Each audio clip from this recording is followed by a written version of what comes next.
doing.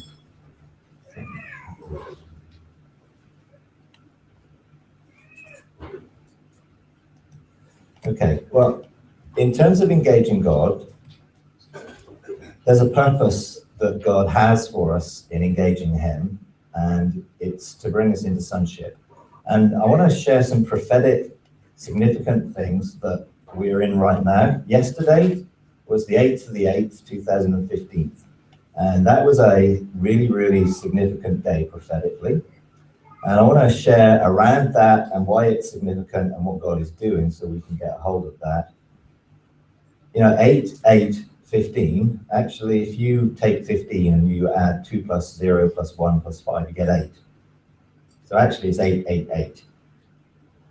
And 8, 8, 8 is 3 is government, and 8 is new birth, new beginnings, new covenant, new resurrection, regeneration, commencement. So something from the 8th, the 8th, the 8th is new and going to change. And I'll go into that a little bit more. But the 8th is the new first, because you have 7, and then the 8th is the new beginning. So that is an octave in music. The 8th note will be a new beginning. In color, 7 colors. The 8th is a new color. Days of the week. Everything's on the basis of 7. So the 8th is always the new beginning. Something new that God intends to bring back. So we need to look at what is the old and what is the new. So 888 also is the numerical value of Jesus in the Greek system of giving each letter a number. So 888 actually means Jesus, when you add up all the letters of Jesus' name in Greek. Therefore, again, it's indicating something new. Jesus brought in the new covenant. He opened up heaven for us. He enabled us to engage back into eternity, back into God's purpose and heart for us. 888 is also the numerical value of evil in the Hebrew language, which is very interesting. So the old covenant system is a mediatorial system where everything's about engaging on the earth, whereas the new system is everything about engaging in heaven so that heaven can come onto the earth. So yesterday was the 40-year anniversary of a prophecy given by Bob Jones in 1975, and it was of a billion-fold harvest, a harvest of 1 billion people that's going to come into God's kingdom. And I believe that because the church has not prepared for that billion-fold harvest correctly, that is going to be an end of an old generation, a Moses generation, and that order, and the beginning of a new generation, Joshua generation. So we're in that place where the end of the old has come and the beginning of the new is here. So we're at a place where the Joshua generation is going to be released, but the Moses generation either has to hand the baton over or God is going to do something.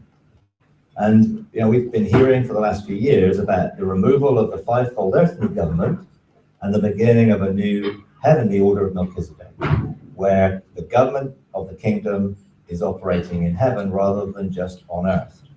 So we're in a place where yesterday was the 40th anniversary, so the end of an old governmental order and the beginning of a new. Matthew 21:43 says, "Therefore I say to you, the kingdom of God will be taken away from you and given to a people producing the fruit of it." So God was removing the kingdom from the old covenant and giving it to the new. And in principle, I believe this is what God's doing now, is removing the kingdom government of the old order of the Moses generation, which was an earthly order, and giving it to the new order of Melchizedek, the Joshua generation, which is heavenly. So God has removed that kingdom, and that's where we are. And God is calling his people out of the wilderness to cross over into their inheritance as sons. So we've been in the wilderness and crossing over into the new dimension of inheritance, which is what the children of Israel did, is where we are. And many people went in as forerunners. They sent 12 spies in, and right now, many people have gone into the realm of the kingdom, into the realm of heaven as forerunners, and are calling people to cross over. But there are many others who also have seen, but are not. Matthew 23:13 says, "Woe to you, scribes and Pharisees, hypocrites, because you shut off the kingdom of heaven from people, for you do not enter yourselves, nor do you allow those who are entering to go in." So the old order is hindering God's people coming into something new in terms of inheritance in sonship. So the government of God, I believe, is being removed from those who have built mountains for themselves in the wilderness and have failed to equip sons to be mountains, to engage in heaven.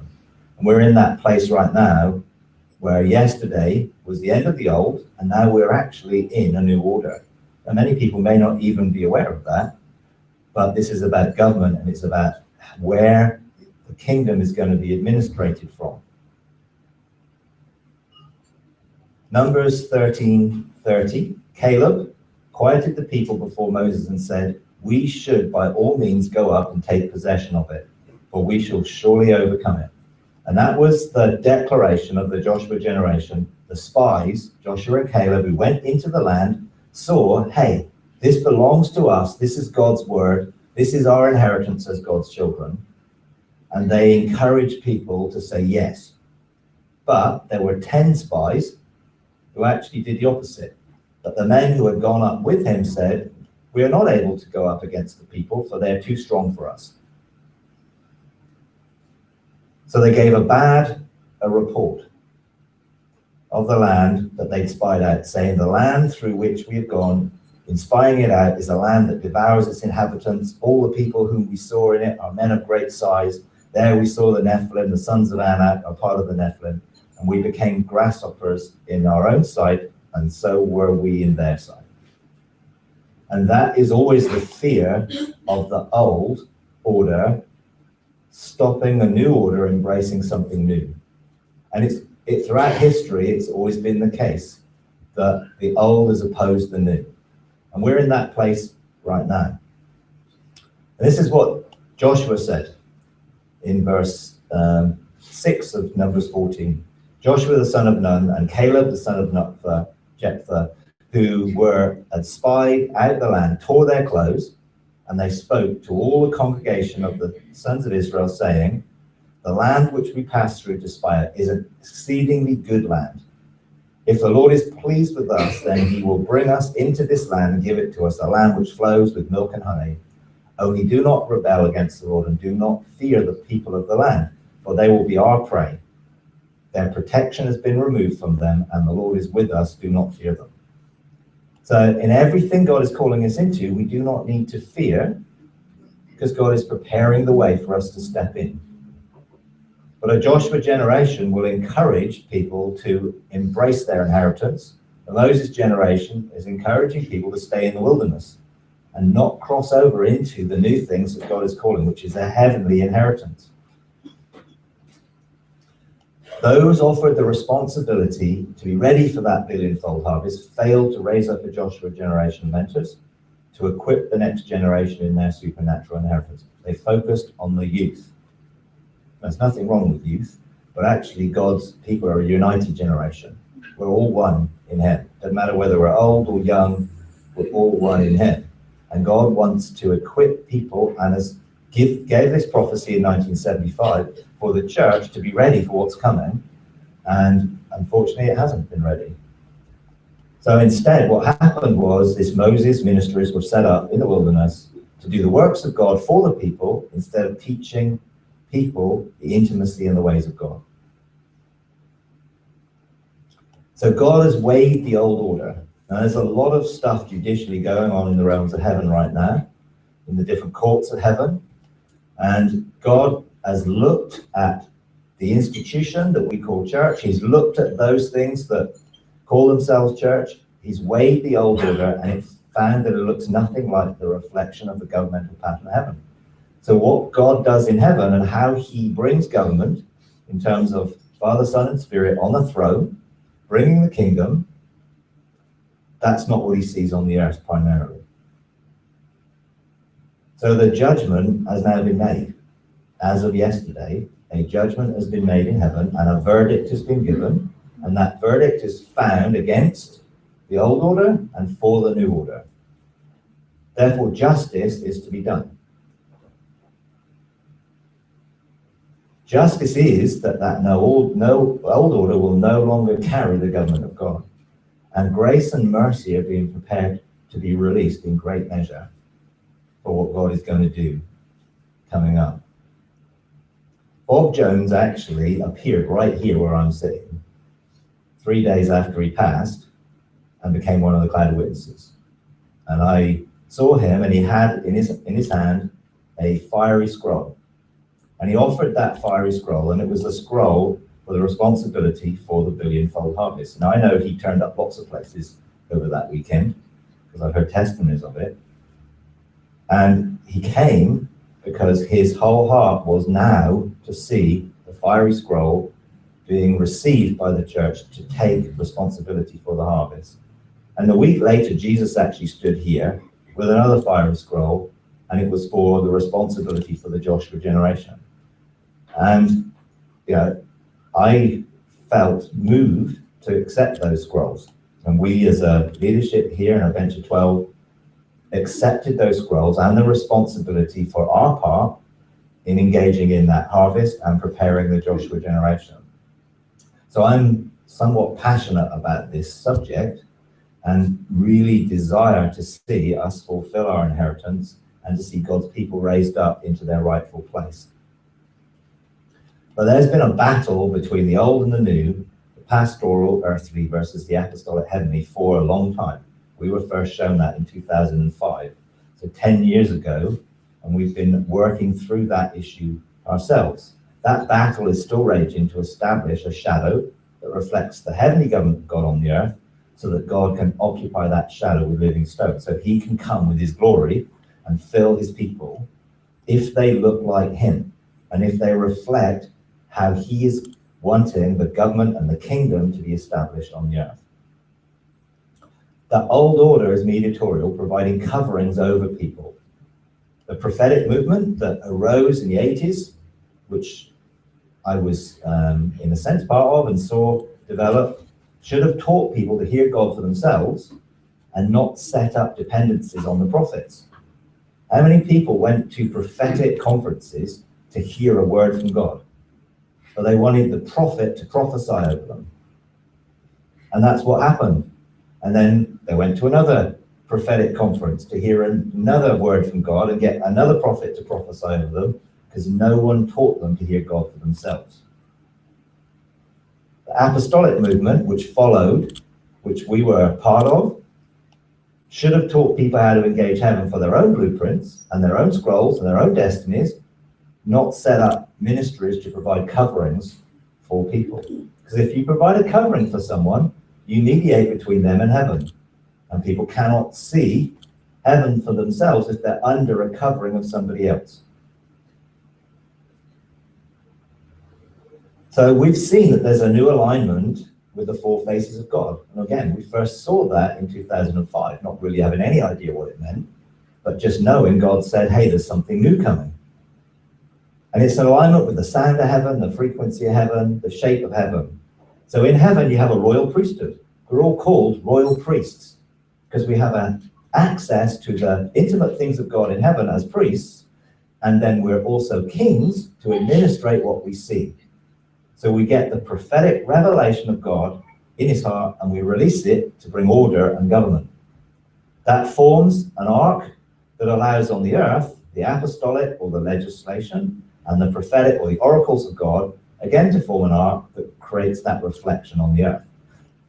And this has been, for us, a developing thing over the last 10 years, coming into an understanding of it, letting go of the old, embracing the new, fighting over it, having battles over it. And we've come through over 10 years a really difficult process of letting go of the old and establishing the new, because we were part of what we would have said, the fivefold ministry on the earth. But we had to let go of that because it was coming to an end to embrace something of the heavenly government, which is a royal priesthood engagement.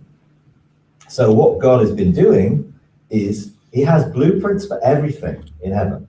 A blueprint for your life, my life, this church, this area, this region, this nation, the planet, the solar system, the galaxy that we belong on, and the universe and every other dimension that's out there, he has a blueprint for. Some of them are really interesting when you go and see them. And when God releases that blueprint, it's like the light from the Father, Son, and Spirit on the throne of heaven shines on that blueprint. And what happens when you shine a light on something? It forms a shadow. So on the earth, there's a shadow of that blueprint. And God wants people to reflect what's in heaven.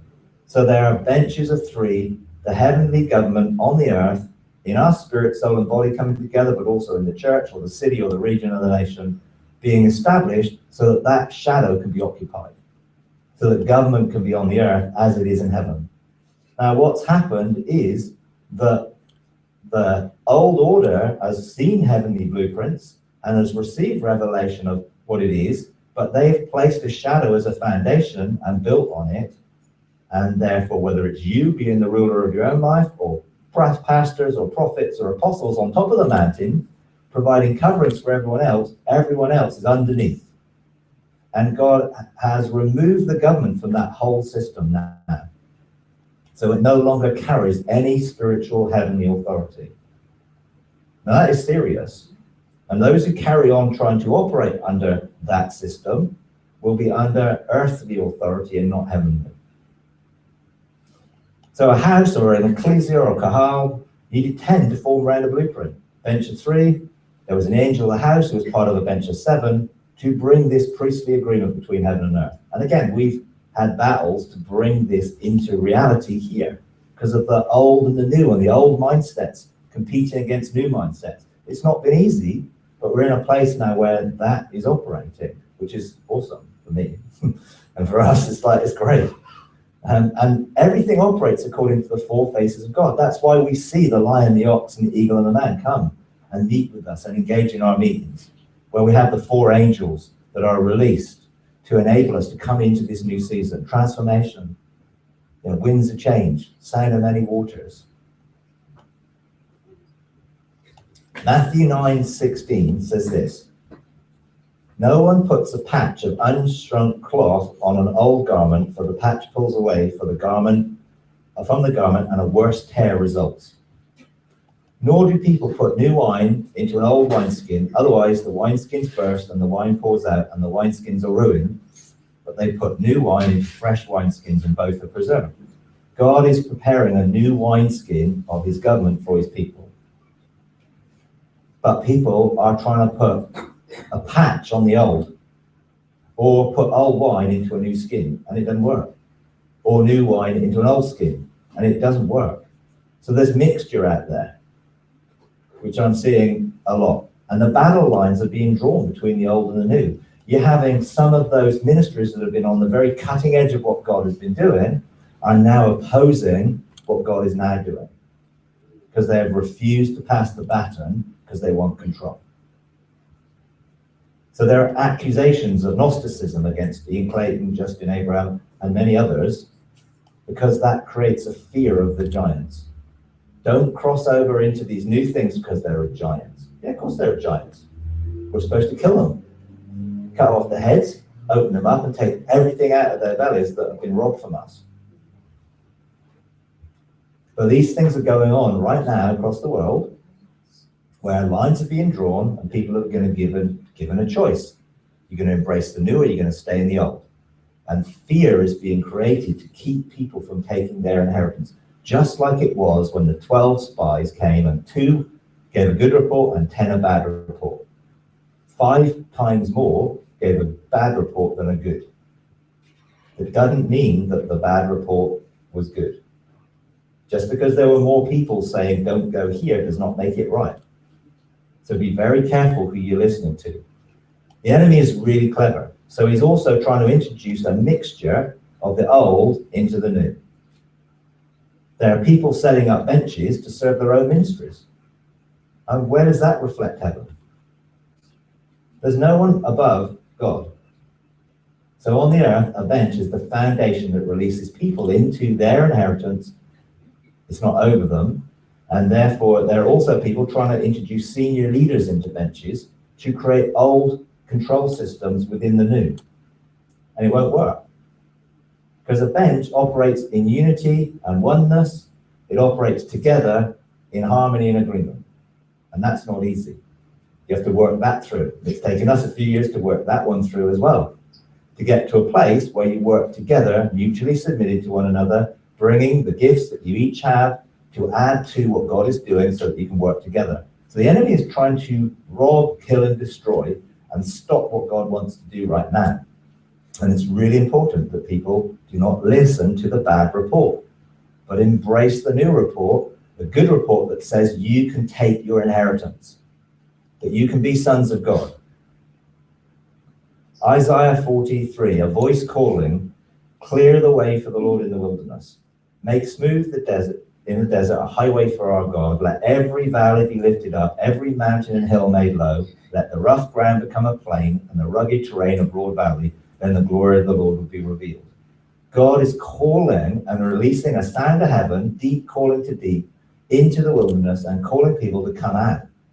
And those mountains are going to come down. And the valleys are going to be lifted up, and the millions of people who are in the valley of decision are going to see the land. They're going to see the land is good, and they're going to be encouraged to cross over. Because Moses did all the miracles for the people. That's the old order, people doing miracles on behalf of the people, superstars, people who are the well-known faces. In the order of Mekhiredek and the Joshua generation, we all do it. See, Moses parted the Red Sea with his staff. Joshua got the people with the ark of the presence of God in their midst to step their feet in the water, and it parted. Totally different dynamic. God is calling all of us to take responsibility for being sons of God and to outwork his kingdom. Those mountains are going to come down and the valleys are going to come up, and people are going to have to choose whether they're going to stay in the wilderness or cross over into their heavenly inheritance. 2012 was a significant time. A 3-year period of preparation began, so we can be ready for today. Mark Verkler actually issued a prophetic call for the reformation of the church in a book that was called When Heaven Touches Earth. And he called for 95 leaders around the world to endorse that angelic and heavenly realm encounters are the norm for the church. That was 2012. I had the privilege of signing that and being one of those 95 leaders. And it was to represent prophetically as an act, and it was posted on the internet as a prophetic act, like Martin Luther's act when he pinned the 95 Theses for the Reformation of the church on the church door. This is how significant it was. Now, a great shift is coming. Manifold grace is going to be released on this whole new order that God is raising up. We're on the event horizon of a new heavenly governmental order, the order of Melchizedek. You need to expect signs in the heavens when this governmental order ends, and it's ended. So there will be things that are in the heavens. Now, so much is written about signs in the heavens from a perspective of doom and gloom. This is not doom and gloom, other than from the old order, because it's coming to an end. So in Acts 2:19, it says, I will grant wonders in the sky above and signs on the earth below, blood and fire and vapor and smoke. The sun will be turned into darkness and the moon into blood, for the great and glorious day of the Lord shall come. And it shall be that everyone who calls on the name of the Lord will be saved. Now, people are still looking for that. It already took place, because it was the end of the old covenant and the beginning of the new. And finally, that was at work in AD 70. Now, this will take place again every time there's a new form of government, and an old ends, something new begins. So we're going to see some things in the heavens, and you'll be hearing quite a lot about it. Don't take on the fear-mongering. Receive it as a sign that the end of the old has come and the beginning of the new is here. So the signs in the heavens are becoming clearer, and they're heralding the end of the old things and the beginning of new. The new day where the conscious reality of true sonship is released. You will become more and more aware of who you are, of who God has called you to be. The truth of who we are is ascending and expanding from the depths of our being, because we've been talking about first love, First love gate, engaging heaven, open access into Eden, into the garden of God, into the tree of life, that ancient path that Enoch walked and others walked. That is being released. It's being released as we engage God in intimacy on the inside. The revelation of who we are as his sons is being released, so that our bodies will not be able to contain the light that's there, the revelation of that light that's within us. There are embedded codes in our DNA which are being awakened and unlocked. That's why we have our prayers of communion, to release that which was in our DNA, to bring the fullness of who we really are as children of God, not what we've been shaped by our world and the parents and our parents' genetics. That sound frequency heaven is being released. Deep is calling to deep. Something deep in your spirit is calling you back into who you were. Light energy, photon particles, unseen frequencies are engaging us at a subatomic level. Now you can find all that in quantum physics. It's perfectly valid, but it's engaging us with a revelation to remove the limitations that have been put on us so that we can really come into the reality of who we're actually called to be and who we always were as a being of light in eternity with God.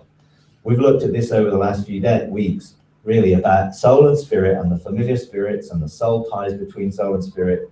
We have to get these sorted so that that light can flow. We need our spirit, soul, and body coming together, all the senses of our spirit, soul, and body, working together in unity and harmony so that everything can flow from the inside out. Everything that we're engaging in light, as a being of light, flowing from the inside out. Isaiah 61, arise, shine, for your light has come, and the glory of the Lord has risen upon you. For behold, darkness will cover the earth, and deep darkness the peoples, but the Lord will rise upon you, and the glory of the Lord will appear upon you. Nations will come to the light, and kings to the brightness of your rising. What flows through us, and the kingdom, and the light, and the river of God, and the river of life, and the rivers of living water, representing the heavenly kingdom, flowing through us, creating an atmosphere of the kingdom around us, will draw people to that light. We're supposed to be transfigured as Jesus was transfigured, to radiate glory. We're not going to do that with all the rubbish in the way, which is why we need to deal with the gateways of our spirit, soul, and body to get a flow of God from the inside to the world around.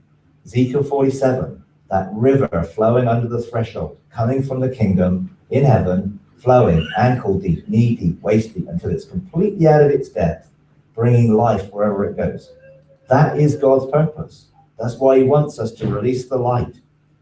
John 12:36 says, while you have the light, believe in the light, so that you may become sons of light. This is Jesus talking to us, saying, believe in him, engage in him as the light, the frequency that he carries, the vibration of the truth, the way, the truth, and the life, so that we may become sons of light. John 8:12. Then Jesus again spoke to them, saying, I am the light of the world. He who follows me will not walk in darkness, but will have the light of life. We have a promise that this light is the life that we live by. And in Matthew 5:14, you are the light of the world. A city set on a hill cannot be hidden, which is why the mountain of the house of the Lord will be raised up. So it will not be hidden, so that the kingdom will be seen on earth as it is in heaven. Philippians 2:15, so that you will prove yourself to be blameless, innocent, children of God, above reproach in the midst of a crooked and perverse generation, among whom you appear as lights in the world. God is calling us to shine. Not sort of the old Sunday school thing of this little light of mine, but the reality of reflecting the glory of God and who we are as his sons. Acts 3:20, that he may send Jesus Christ, appointed for you, whom heaven must receive until the period of the restoration of all things about which God spoke by the mouth of his holy prophets from ancient time. Jesus is not coming back until we finish the job, until we become his bride without spot and wrinkle. So he's going to stay there until we see everything restored. Restoration of all things will restore everything back to its original condition. And I don't mean what it was like in the garden. I mean what it was like in eternity for us. who we were in eternity. Genesis 1:1, in the beginning God created the heavens and the earth. Then God said, let there be light, and there was light. Verse 14, then God said, let the lights in the expanse of the heavens to separate the day from the night, let them be for signs and for seasons and for days and years. What were those lights? Now, I've just been to a conference with Ian Clayton where he shared some of this as well. What were those lights? Actually us. In eternity, as light beings, to govern and bring seasons and times and years. That was always our space and supposed to be our position, but we gave it up to be earthbound. Daniel 12:3. Those who have insight will shine brightly like the brightness of the expanse of heaven, and those who lead many to righteousness like the stars forever and ever. That is who we're called to be, shining like the brightness of the expanse of heaven, taking our position in heaven to bring heaven to the earth. We're called to go back to our first heavenly estate before we were here to engage in the administration of light, because we are beings of light.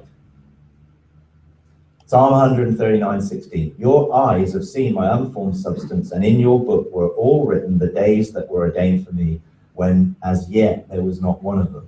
We have an agreement with our spirit and God in eternity to outwork and fulfill his destiny. And every one of us has a destiny in God, and that seeds of destiny are sown within our DNA, our light strand of DNA that comes back when we get restored into wholeness.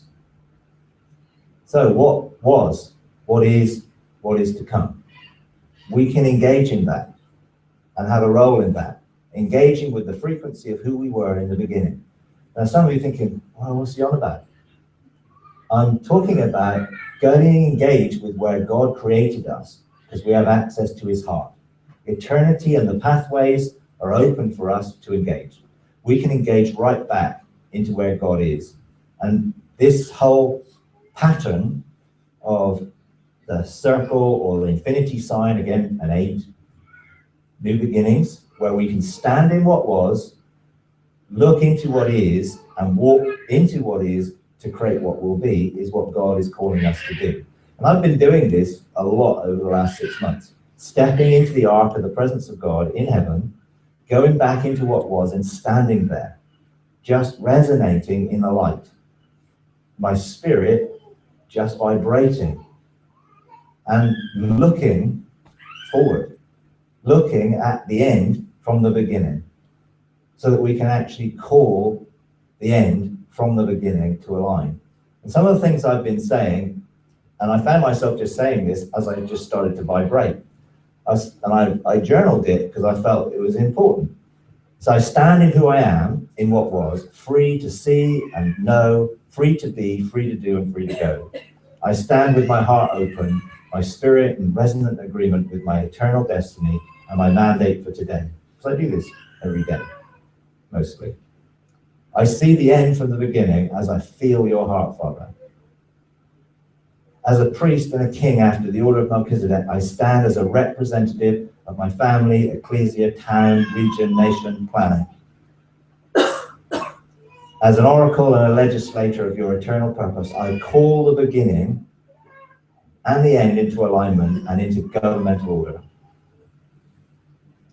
I choose to walk the ancient path, resonating with the frequency of what always was, to transform what is, and as an oracle to call forth what will be as a full expression of the beginning with its eternal purpose and destiny. Now, you're not going to get all this just by reading it. You have to go and do it. As a legislator, I call forth the government of what was to be released into what is, to bring order to what will be. Put this simply, if you change to align with God's purpose and plan for your life, your future will change, and so will the future of this planet. It cannot help but change if we change. So if we come into who God created us to be, it will change what the future is, because the future is not yet written. As sons of God, we're supposed to administer the years and the seasons, and we're supposed to write that history out of God's eternal purpose. But we have to align ourselves with this. I call for the agreement and alignment of time and eternity, of heaven and earth, and the physical and the spiritual. I call the order of Melchizedek into position to administrate heaven on the earth as sons, to accept the call and responsibility of their father's house. I walk back into what is, I decree and declare what will be, what was will be, and I walk it out to create what will be. It's like God has given all of us an awesome responsibility to change the world in which we live, to administrate the kingdom, to see the kingdom of God around us as an atmosphere, ever widening as the river of life, rivers of living water flow from our innermost being, flowing out, engaging the world, changing and transforming it into alignment with God's eternal purpose. God is calling us to do it. The end of the year 2012, the planet completed a 360-degree arch through space and time. Went right around the Mazzaroth, or the 12 houses of the heavens. So the end of the old was the beginning of the new. August 2015, as I said, is a triple 888 manifesting. And it's triple because yesterday, the 8th of the 8th of the 8th, 17th of August, 1 plus 7 is 8 of the 8th of the 8th, and the 26th of August, 2 plus 6 was 8, 8, 8. 3 times in this month, which is why it's such a significant month, we're seeing that these 3 numbers align. And these numbers carry a prophetic significance out of heaven. This has never happened before and will never happen again. So we're at a crucial point of a juncture and a convergence of time and eternity. And it's really, really important that we embrace it. The sun, now people will think, oh, he's talking about horoscopes and stuff. No, I'm just talking about the Mazzaroth, the heavenly star system that God created and put into place. The sun is in the constellation of the Lion in August, right now. And we're in a period of the Lion's Gate being open. In January, I prophesied that this was the year of the Lion, the kingly order of new government. I had no idea of this stuff then, but I prophesied it, and then the revelation is we're in a place where God is aligning things in the heavens to work things on the earth. That Lion gateway is open, and it's filled with where time and eternity are converging. We're at a place where heaven is going to touch earth. The Lion's Gate is the time of activation. So we're going to be ready for the shaking that's coming. There's a shaking coming. The question is, are we going to be ready for it? Are we going to be those who demonstrate that the kingdom of God cannot be shaken, but everything else can? This whole activation of this is to touch our spirit, soul, and body and empower us to flow in the works of the Spirit, to flow from heaven to earth, to release light into the world. And the world there is not just this planet. It means cosmos. The whole of the created order is our responsibility. The lion actually in the Bible has 2 symbolisms: the conquering Christ, or the devil, your adversary, who wanders around like a roaring lion. The conflict between the old and the new is clear where we are. The old order has always opposed rather than passing the baton or mantle. This is what happened actually in Numbers 27:16. May the Lord, the God of the spirits of all flesh, appoint a man over the congregation who will go out and come in before them and will lead them out and bring them in, so that the congregation of the Lord will not be like the sheep who have no shepherd. So the Lord said to Moses, take Joshua the son of Nun, a man on whom is the Spirit, and lay your hand on him, and have him stand before Eleazar the priest and before all the congregation, and commission him in their sight. The Moses generation has failed to do this, so God is doing it. God is going to commission you as his sons and give you the authority of sonship to change and transform all that you've been given as a priest and a king and a prophet and an apostle, the 4 faces of God. On Friday in worship, when I was in Cardiff, I saw Joshua and Joseph come in, and they stood next to me on my left and my right. And Enoch basically came and stood behind me, and Daniel stood in front of me, and I was just like shaking, vibrating.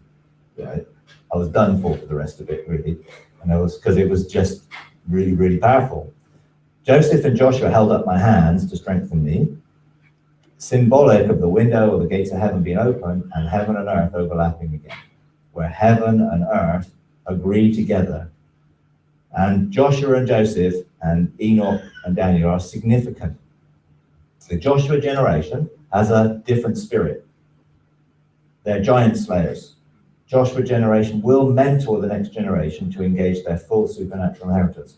The Joshua generation will also be the Joseph, Daniel, and Enoch generation, where these four things come together to open up the fullness into our day. Enoch walked with God in heaven and on earth. Genesis 5:24. Enoch walked with God and he was not, for God took him. So where was God? In heaven or on earth at that point? In heaven. So Enoch walked with God in heaven, and then God took him permanently to be there. But he still has a body, so he can still engage with the earth. You can read more about him and how he lived in the book of Enoch. There's a lot of information I'm not going to go into. But Enoch has met with me a number of times and given me a number of significant quests to do, things to do to prepare for what God is doing. Daniel 12:4. As for you, Daniel, conceal these words and seal up the book until the end of time. Many will go back and forth and knowledge will increase. I believe that's a very apt description of our day. Daniel concealed some stuff. He saw into our day and sealed up the book. Daniel has now unsealed those books in our generation. That's why we can be after that order. Genesis 41:14. Pharaoh sent and called for Joseph, and they hurriedly brought him out of the dungeon. Not a very auspicious start, you might say. And when he had shaved himself and changed his clothes, so put off the old identity of being in a dungeon, being a slave, being a prisoner, Pharaoh said to his servants, verse 38, can we find a man like this in whom is a divine spirit? So Pharaoh said to Joseph, since God has informed you of all of this, there is no one so discerning and wise as you. You shall be over my house. And what did he do? Verse 48 of Genesis 41. He gathered all the food of these 7 years, which occurred in the land of Egypt, and placed the food in cities. He placed in every city the food of its own surrounding fields. The people of all the earth came to Egypt to buy grain from Joseph. So Joseph was brought from the prison of obscurity and brought right into the world stage to administrate the kingdom for a time such as that. We're called to be the same. We're going to come out of the obscurity where everyone thinks the church is irrelevant, where the church will be the most important group of people on the planet. Isaiah 2:2 is a description of this. Now it will come about in the last days, the mountain of the house of the Lord will be established as chief of the mountains, and will be raised above the hills, and all the nations will stream to it, and many people will come and say, come, let us go up to the mountain of the Lord, to the house of the God of Jacob, that he may teach us concerning his ways, that we may walk in his paths, and the law will go forth from Zion, and the word of the Lord from Jerusalem. Now this is a description of what God is doing in raising us up into that position, the city on a hill, radiating light, who will not live under the constructs of this world, but be over them. So God is releasing blueprints for those cities of refuge, those apostolic resource centers or hubs. They're being released right now. Benches of 3 are being called to those blueprints to establish heavenly government on the earth. They will be storehouses to receive and equip the harvest. Embassies of heaven on earth, where heaven's rule supersedes the laws of nature and the conditions on the earth, whatever they're going to be. Living in an overlap of heaven on earth, living under the higher spiritual authority of the laws of heaven.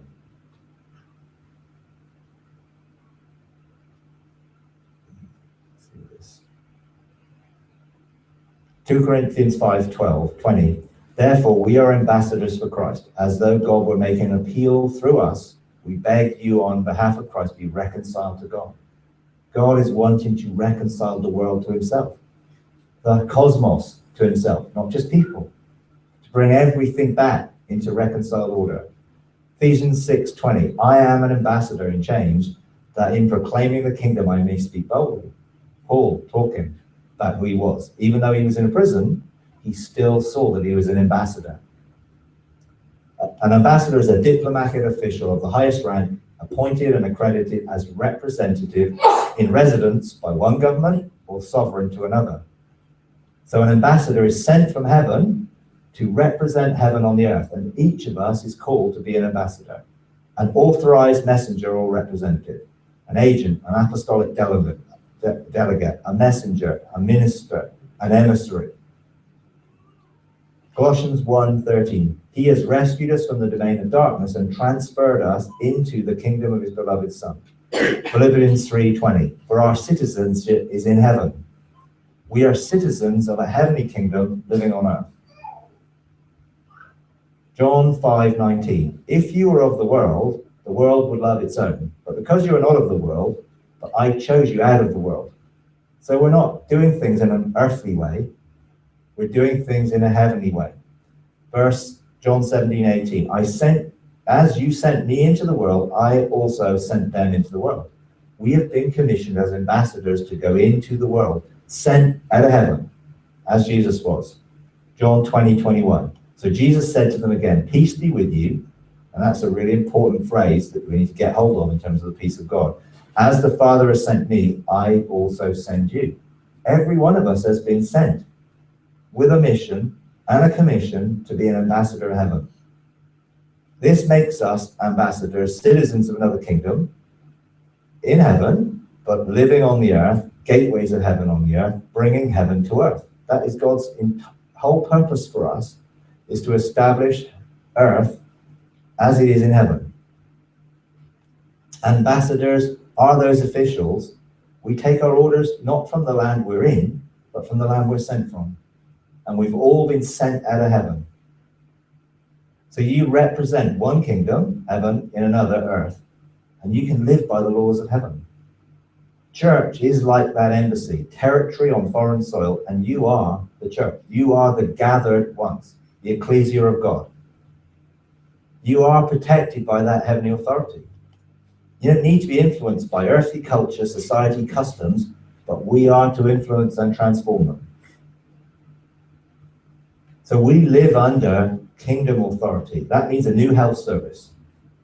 And cities of refuge are going to have new health service, new economic and financial services, new education system, new society, paradise, the garden restored. New attitudes, ideals, culture, new behaviors, abilities, and powers. Heaven transforming earth. That is what we're called to. Therefore, we have the authority to speak on behalf of God. The oracles of God that we get from what was to bringing to what is to create what will be. You have the supernatural power of heaven at your disposal. When the Romans conquered an area, they set up 300 citizens to invade a territory, and they set up what was called a castrapona to influence and have dominion. And then they expanded. See, a city of refuge is not a place for safety and security that we're just going to go and pull the drawbridge up and be rescued. A city of refuge is a beachhead of heaven on the earth to expand the kingdom, because there will be no end to the increase of his government. The kingdom of heaven will fill the earth. So we must be ready to be those people. Colonization is our mission, and not just of this planet, ultimately. Church is a colony of heaven. Are you willing to embrace your destiny? Romans 8:19, for the anxious longing of creation waits eagerly for the revealing of the sons of God. For the creation was subject to futility, not willingly, but because of him who subjected it, in hope that the creation itself will be set free from its slavery to corruption into what? Into the freedom of the glory of the children of God. It's you radiating the glory of God through you, which will bring freedom to the whole of the created order, and God is calling you to embrace it. Do you want to take your place as a son of God? Do you want to start being transfigured to radiate the glory of God, to answer creation's groan? Because he's inviting all of us. The question is, do we want to participate? It's not going to force us, but he is going to give us an opportunity. See, heaven is open. We can go up Jacob's ladder and we can engage, and the Lord is standing in the door, waiting for you to come. waiting for you to embrace your heavenly position of governmental authority as a son of God and to administrate heaven onto the earth. The question is, are you willing to take that step? Are you willing to receive the revelation of who you are as a son of God? Are you willing to let go of the old and embrace the new and embrace who you truly are?